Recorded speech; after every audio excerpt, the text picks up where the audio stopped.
जय श्री कृष्णा। राधे राधे। स्वागत है आपका पार्वती पनमोली में। आज हम सुनेंगे एकादशी व्रत पारण के दिन सुनी जाने वाली माता तुलसी की कथा। तो आइए सुनते हैं। कहा जाता है तुलसी माता भी एकादशी का निर्जल व्रत करती हैं। वह द्वादशी के दिन व्रत पारण करती हैं। इसलिए एकादशी व्रत करने वाली सभी माताओं बहनों को द्वादशी के दिन तुलसी का पूजन करने के बाद तुलसी की कथा अवश्य सुननी चाहिए।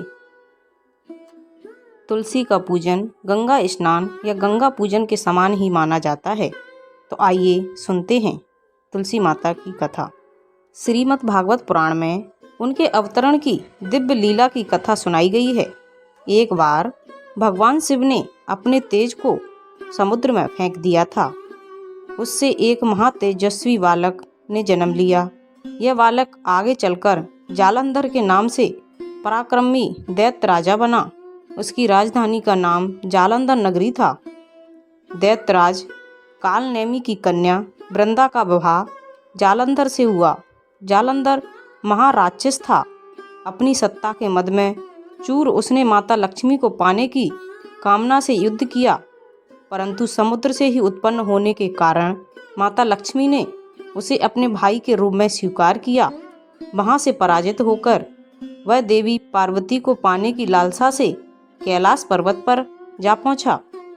भगवान देव आदि देव शिव का ही रूप धरकर माता पार्वती के समीप पहुंच गया, परंतु मां ने अपने योग बल से उसे तुरंत पहचान लिया तथा वहां से अंतर्ध्यान हो गईं। देवी पार्वती ने क्रुद्ध होकर सारा वृतांत भगवान विष्णु को सुनाया। जालंधर की पत्नी वृंदा अत्यंत पतिव्रता स्त्री थी। उसी के पतिव्रत धर्म की शक्ति से जालंधर ना तो मारा जाता था और ना ही पराजित होता था। इसलिए जालंधर का नाश करने के लिए वृंदा के पतिव्रत धर्म को भंग करना बहुत ही आवश्यक था। इसी कारण भगवान विष्णु ऋषि का वेश धारण कर वन में जा पहुंचे, जहां वृंदा अकेली भ्रमण कर रही थी। भगवान के साथ दो मायावी राक्षस भी थे, जिन्हें देखकर वृंदा भयभीत हो गई। ऋषि ने वृंदा के सामने पल में दोनों को भस्म कर दिया। उनकी शक्ति देखकर वृंदा ने कैलाश पर्वत पर महादेव के साथ युद्ध कर रहे अपने पति जालंधर के बारे में पूछा। ऋषि रूप धारण भगवान विष्णु ने अपने माया जाल से दो बानर प्रकट किए। एक बानर के हाथ में जालंधर का सिर तथा दूसरे हाथ में धड़। अपने पति की यह दशा देखकर वृंदा मूर्छित होकर गिर पड़ी। होश में आने पर उन्होंने ऋषि रूपी भगवान से विनती की कि वह उसके पति को जीवित कर दें। भगवान ने अपनी माया से पुनः जालंधर का सिर धड़ से जोड़ दिया, परंतु स्वयं भी वह उसी शरीर में प्रवेश कर गए। वृंदा को इस छल का जरा भी आभास नहीं हुआ।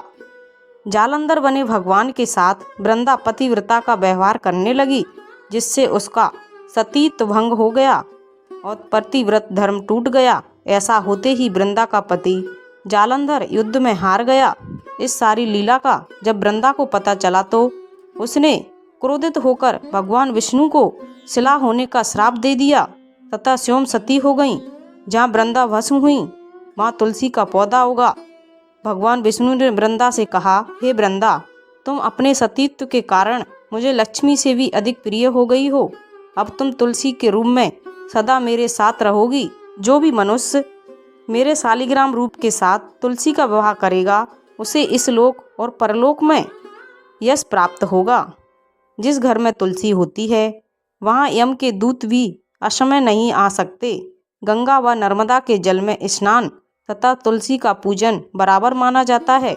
चाहे मनुष्य कितना भी पापी क्यों ना हो, मृत्यु के समय जिसके प्राण मंजरी रहित तुलसी और गंगा जल मुख में रखकर निकल जाते हैं, वह पापों से मुक्त होकर वैकुंठ धाम को प्राप्त होता है। जो मनुष्य तुलसी व आंवले की छाया में अपने पितरों का श्राद्ध करता है, उसके पितृ मोक्ष को प्राप्त हो जाते हैं। उसी दैत्य जालंधर की यह भूमि जालंधर नाम से विख्यात हुई। सती वृंदा का मंदिर मोहल्ला कोट किशनचंद्र में स्थित है। कहते हैं इस स्थान पर एक प्राचीन गुफा थी जो सीधी हरिद्वार तक जाती थी। सच्चे मन से 40 दिन तक सती वृंदा देवी के मंदिर में पूजा करने से सभी मनोरथ पूर्ण हो जाते हैं, ऐसा माना जाता है।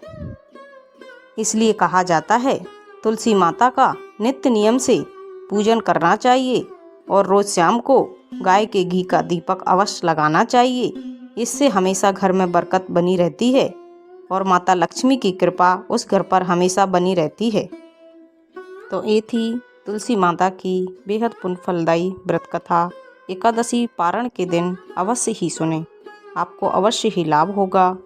भगवान आपकी मनोरथ अवश्य पूर्ण करेंगे। और कमेंट में जय श्री कृष्णा अवश्य लिखिए। Thank you.